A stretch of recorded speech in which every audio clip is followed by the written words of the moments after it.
Hi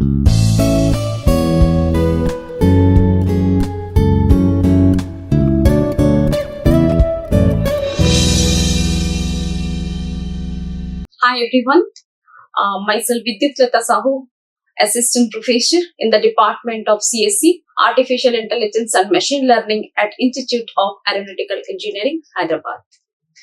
This is my 15th video lecture on the course Applied Artificial Intelligence. In my last video, I have discussed about the knowledge representation using semantic networks. In today's topic, I'll discuss the knowledge representation using frames. These are the topics to be discussed. First one is the techniques of knowledge representation, and the second one is frame representation, which is the main topic for today. This is the topic learning outcome for this particular topic. Discuss the relationship, attributes, and default values for objects in an AI system to organize and structure knowledge for real-world entities. In my last video already I have discussed like different techniques are there for the knowledge representation. Basically 4 ways of knowledge representation techniques are there. The first one is the logical representation, second one is the semantic network, third one is the frame based representation, and the fourth one is production rules. Let me introduce about last 2 which I have discussed in my previous video.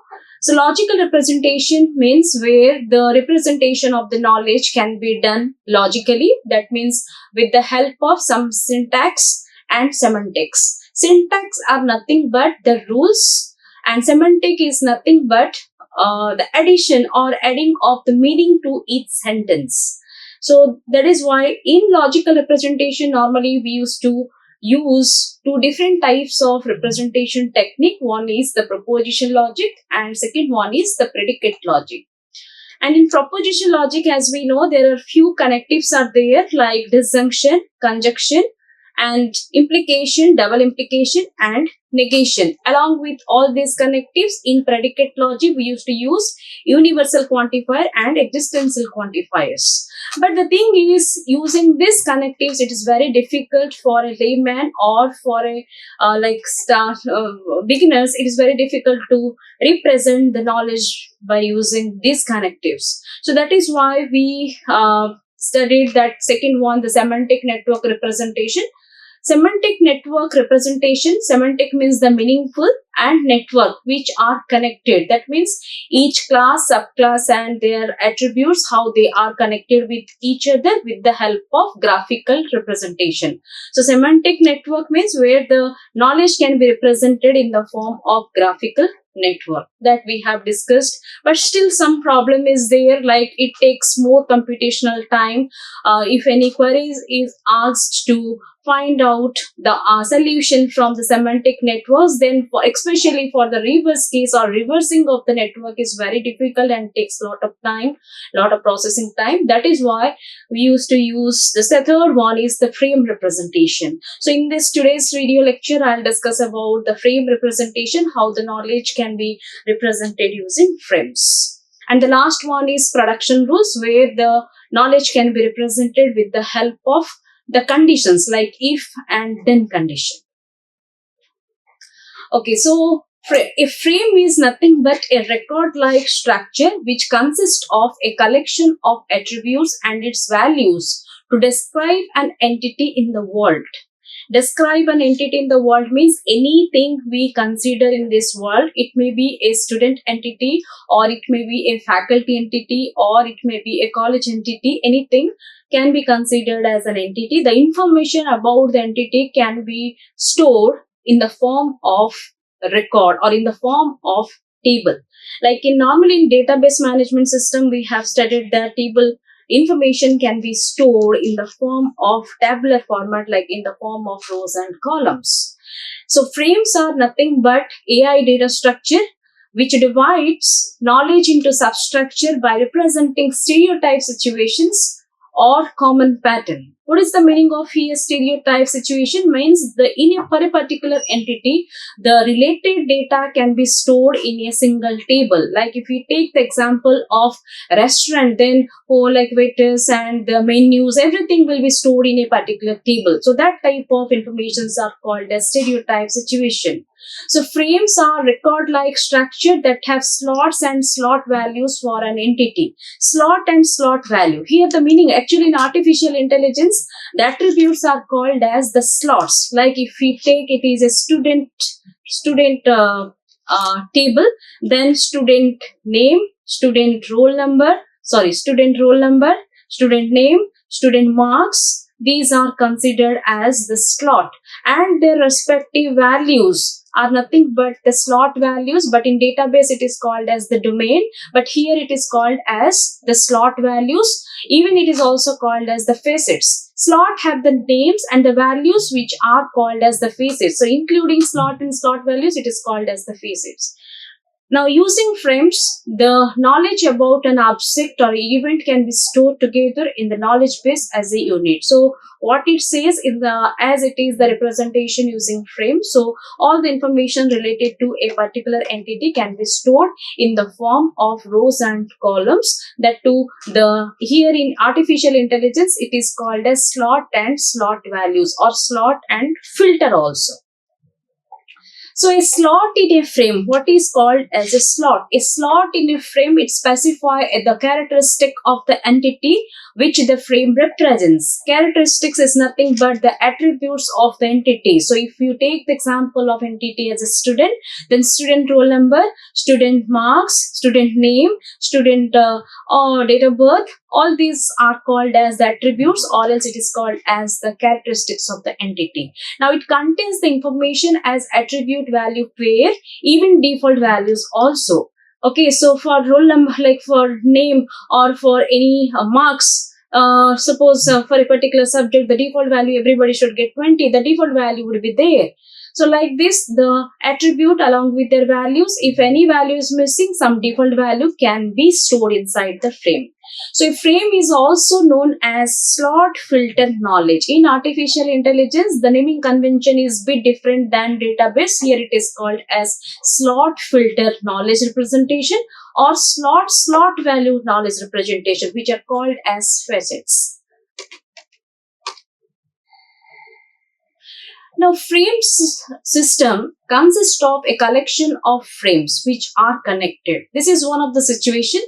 As I told, in a single frame, one entity information can be stored.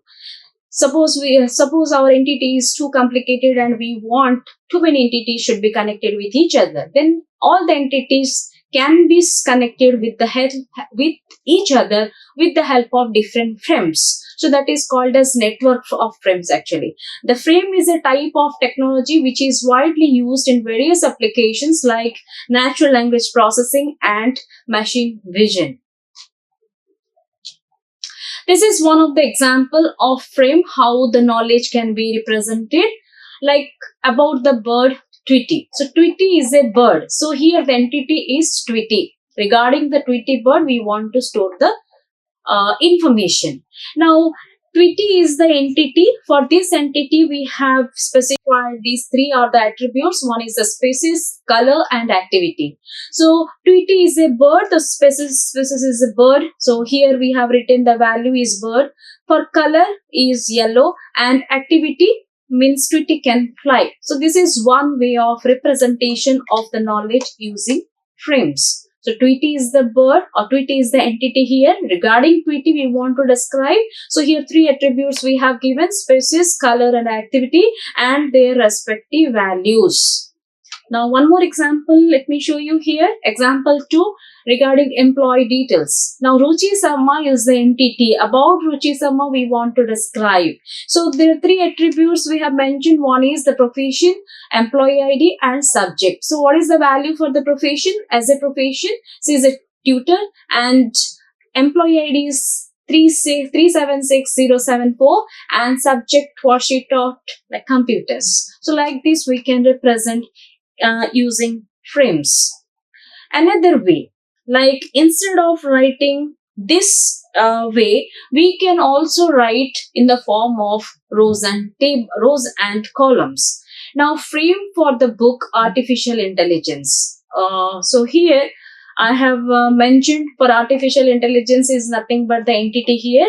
So I have created 5 attributes, so which are called as the slots. So under slot, all the 5 attributes like the title, genre, next author, edition, and year. These are the attributes or the characteristics for artificial intelligence and their respective values, which are called as the filters. So title is artificial intelligence, then genre is computer science, author is Peter Novick, edition is third edition, and year of publication it was 1996. So like this, the frame can be created or the knowledge about a particular entity can be stored inside a table, which is called as slot filter relation.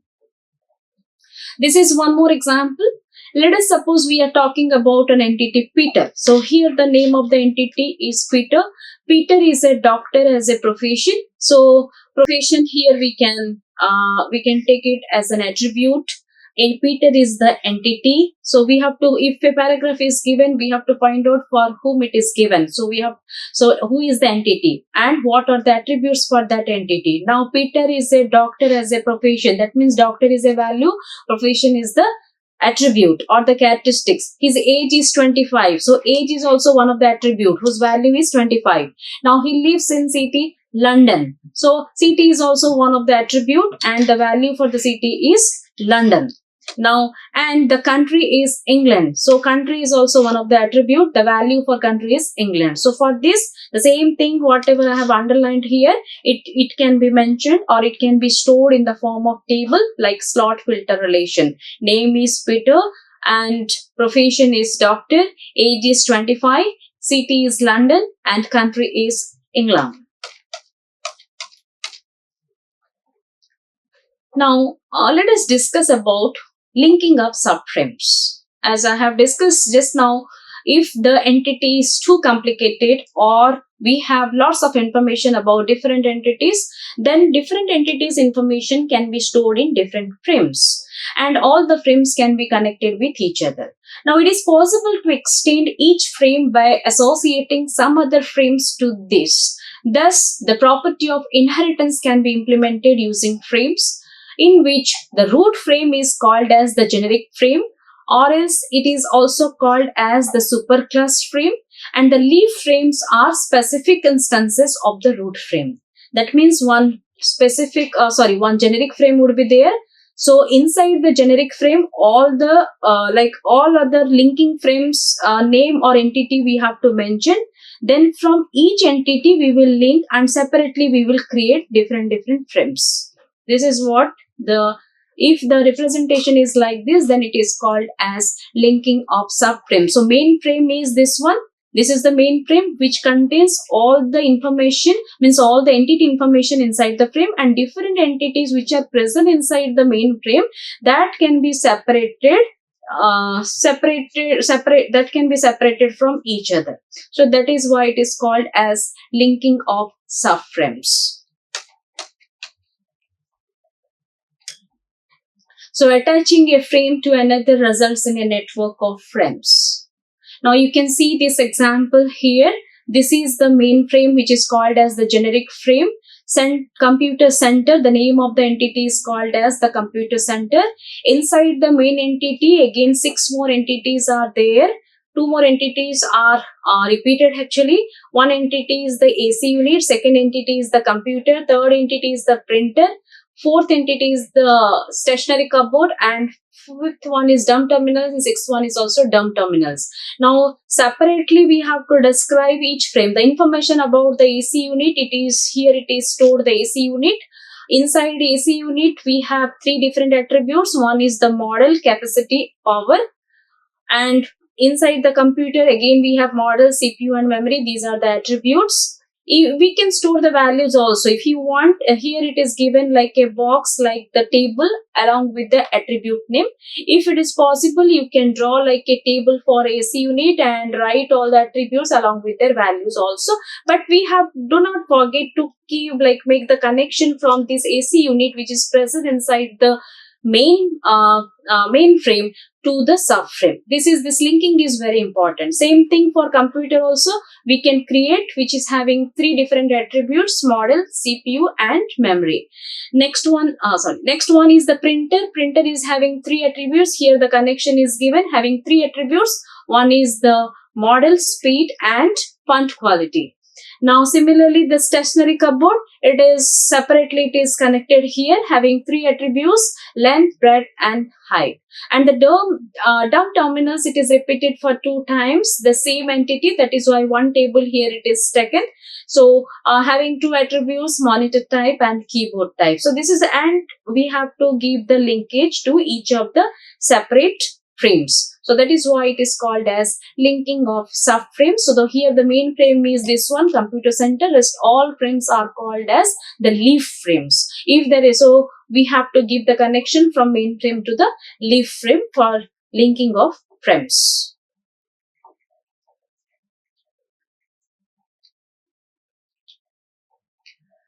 Now, one more concept here is frame-based system handles a missing slot value. Now, this is very common in tabular format. When the knowledge is represented in the form of table, sometimes the knowledge may missed or the value may missed inside the table. So a frame-based system handles a missing slot using the default values or inheritance or procedural attachment. There are 3 ways. If something is missing inside the table, that particular cell can be replaced with the default value depending upon the entity and the attribute, or else it can be replaced using the concept of inheritance, or else it can or else it is like a procedure may be called. So that is why it is given as procedural attachment. So if a frame lacks a value for a specific slot, the system may use a default value if it is defined. If it is already defined in the superclass, anyways, the subclass will inherit, and if it does not match, then it will assign some other value, its own default value. Second one is inherit from the parent frame. Inherit from the parent frame, which is the concept of inheritance. As we know, in inheritance concept, the subclass will inherit all the properties from the parent class. So that is why if it is a part of the hierarchy, definitely the subclass, missing slot in the subclass can inherit the value from the parent class. Then third condition is invoke a procedural attachment. When it is possible, suppose inheritance is not possible or the default value is not possible, in that case a function will be called and it will ask the user to give some value. So a function that computes or retrieves the value dynamically during the runtime. So that is called as the trigger procedural attachment. So there are 3 ways missing values can be managed in your frame representation. So we'll see with the help of examples so that we can understand. So here we'll consider a frame-based system for representing the animals. 2 frames are there. This is the first frame and this is the second frame. The first frame consists of 2 attributes. One is legs and another one is sound. And second frame, the name of the second frame is bird, and having 2 attributes. One is legs and second one is wings. Now, what is the value for legs in the first frame? Legs value is 4. That is the default value. It is given as 4. Why it is default? Basically, every animal is having 4 legs. So that is why default is 4. Sound, it is not given anything, no default value. Now in the second frame, as per the concept of inheritance, second frame is the bird frame. Bird inherits from animal because every child can inherit the properties from the parent. So parent is animal. Second child is bird, so it can inherit the properties from the animal, but it is having 2 attributes. One is legs and wings. Here, what is the value of legs? Now you can observe here the attribute which is present in the bird, legs, it is common in the animal also, but here the animal attribute here in animal frame, legs attribute is having the default value as 4. But as per the inheritance, the legs attribute of the bird should be 4. But whenever it should be 4, but it overrides the default, because we know that bird is having 2 legs. So that is why it overrides the default value of the parent class. So it is not 4, it should be 2 only. That is first thing we need to understand how it inherits and overrides. First thing it inherits. Second thing is overrides. So override 2 value on 4, because every bird is having 2 legs. Now wings, anyways it is given. Every bird will have wings, so it is yes is given. Now if suppose I'll ask one of the query will be fired to the system, I'll write bird dot sound. So what will happen? Now sound value, sound attribute is there in the parent class, but there is no such value is given. Now I am asking, user is asking that what would be the value for bird.sound. So what will happen? Sound will inherit, first it will try to inherit the value which is mentioned in the parent class, but here nothing is given. So if nothing is given, in that case a procedure will be called. So that procedure will assign the default value for sound attribute, that is nothing but CHRI crypt sound, right? So this is the way the inheritance subchild or the subclass inherit the properties from the parent class.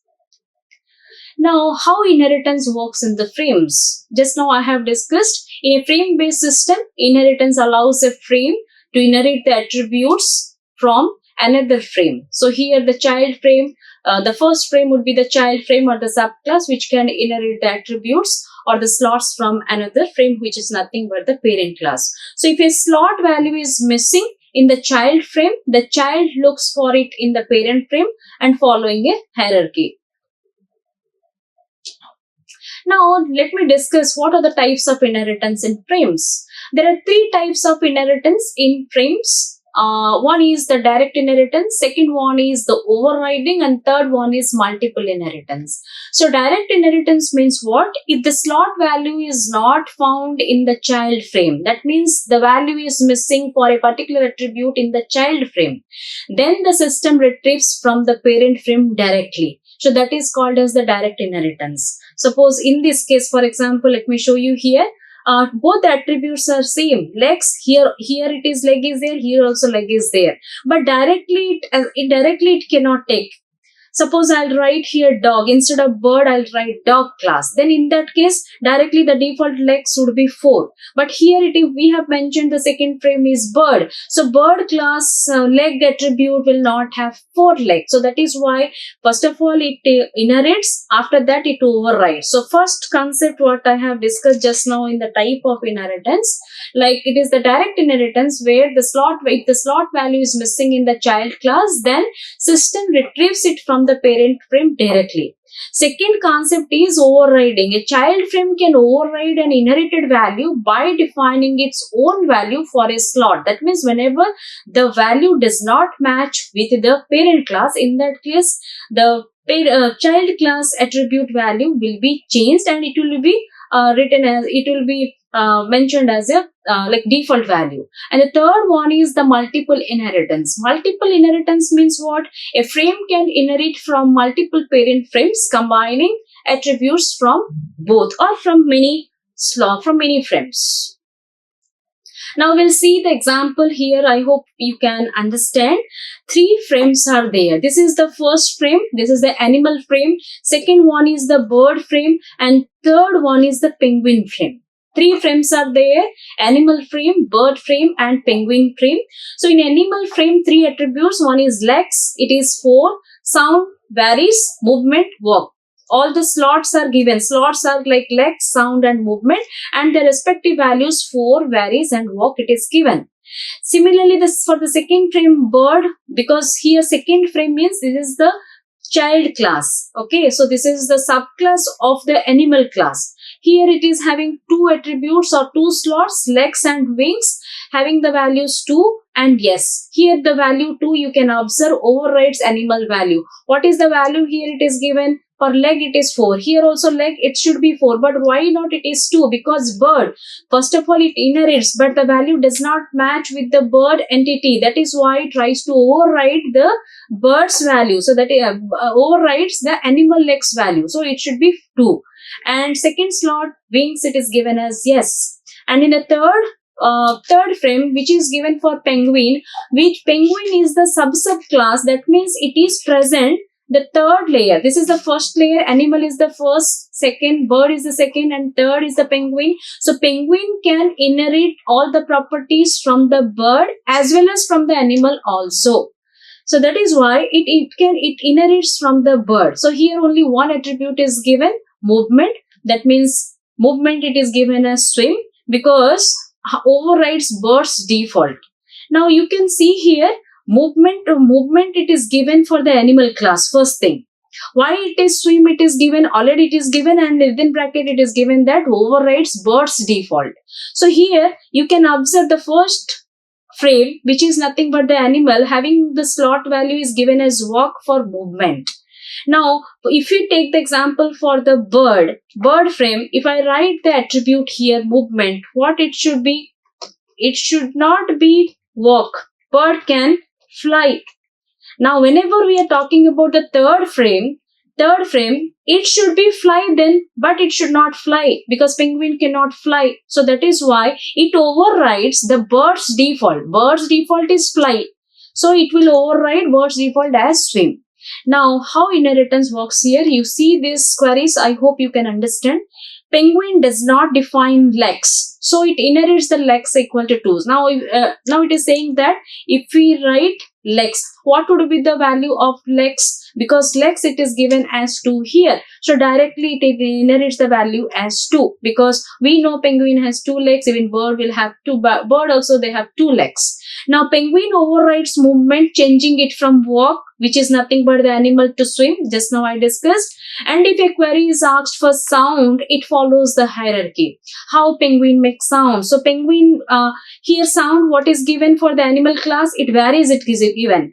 For bird, it is not given anything. Now for the penguin class, it is asking what would be the value for sound. So in this case, penguin will inherit from the bird, then bird will inherit from animal, and the system may use a rule or default to determine it. That means what? Here a procedure, sound it is varies, here it is varies given. So there is no such default value. So what will happen? One procedure will be called and it will assign some default value for penguin, whatever the sound it makes. So this is the way the inheritance works in case of your frame representation.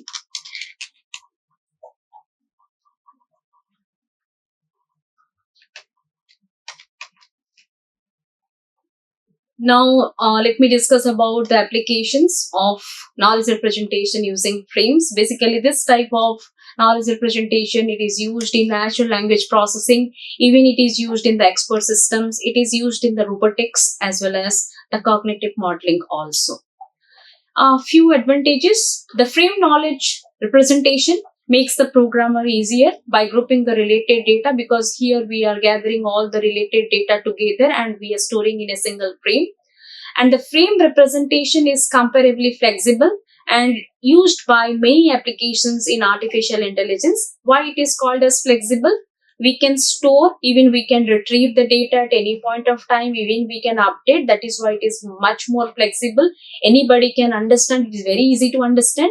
And we can add the slots also for new attributes. Suppose now knowledge will be changed after few months or after few years. Definitely the knowledge, the attribute will be changed and their values will be changed. So just simply we can add the slot and we can write the filter for that slot, as well as we can maintain the attribute slot relation. And it is very easy to include the default data, as I have discussed just now, how to recognize the missing value and how to replace the missing value with the default data, and to search for the missing values. That is also, it is very much easy. So frame representation is easy to understand and it is visualized because it is visible to the user. And once it is defined, frames can be reused across different applications or scenarios. So these are the advantages of knowledge representation using frame techniques. Then the Disadvantages, let me discuss here. In the frame representation system, inference mechanism is not be easily processed. Here the meaning of inference mechanism is like deriving some conclusion from the set of informations what we are storing inside the table. That is the biggest challenge in case of the tabular format, especially in the database also, even in the AI also. That is why we'll go for the production rule. That is our next topic. So in this system, inference mechanism is not be easily processed though, but it allows us to add the slot, to remove the slot, to change the value, to modify the things, everything it is possible. Only thing, we cannot derive any conclusion or we cannot do the predictions. Those kind of things are not possible if the knowledge is represented using frames. And frame representation has a much generalized approach because we are storing in the form of table and rows and columns. So that is a generalized approach. And as the number of frames and their interrelationship increase, managing and maintaining the frames can be more complex. Now I have shown only 4-5 tables which are connected, or 4-5 frames which are connected to with the main frame. But if the scenario is too complicated and we have thousands of frames, then the connect after making the connection, it will be very difficult to understand, recognize, and the implementation also. So that is why frames can become more complex if the interrelationship increases. So these are the basic disadvantages of knowledge representation using frames. So for the preparation of this video, I have referred the first textbook, Soros Kosik, for artificial intelligence, and I followed the YouTube channel and few websites. You can also follow it. So next class, I will discuss about the advanced knowledge representation techniques using case grammars. Till then, take care. Thank you. Bye bye. Like, share and subscribe. Hit the bell icon for more updates.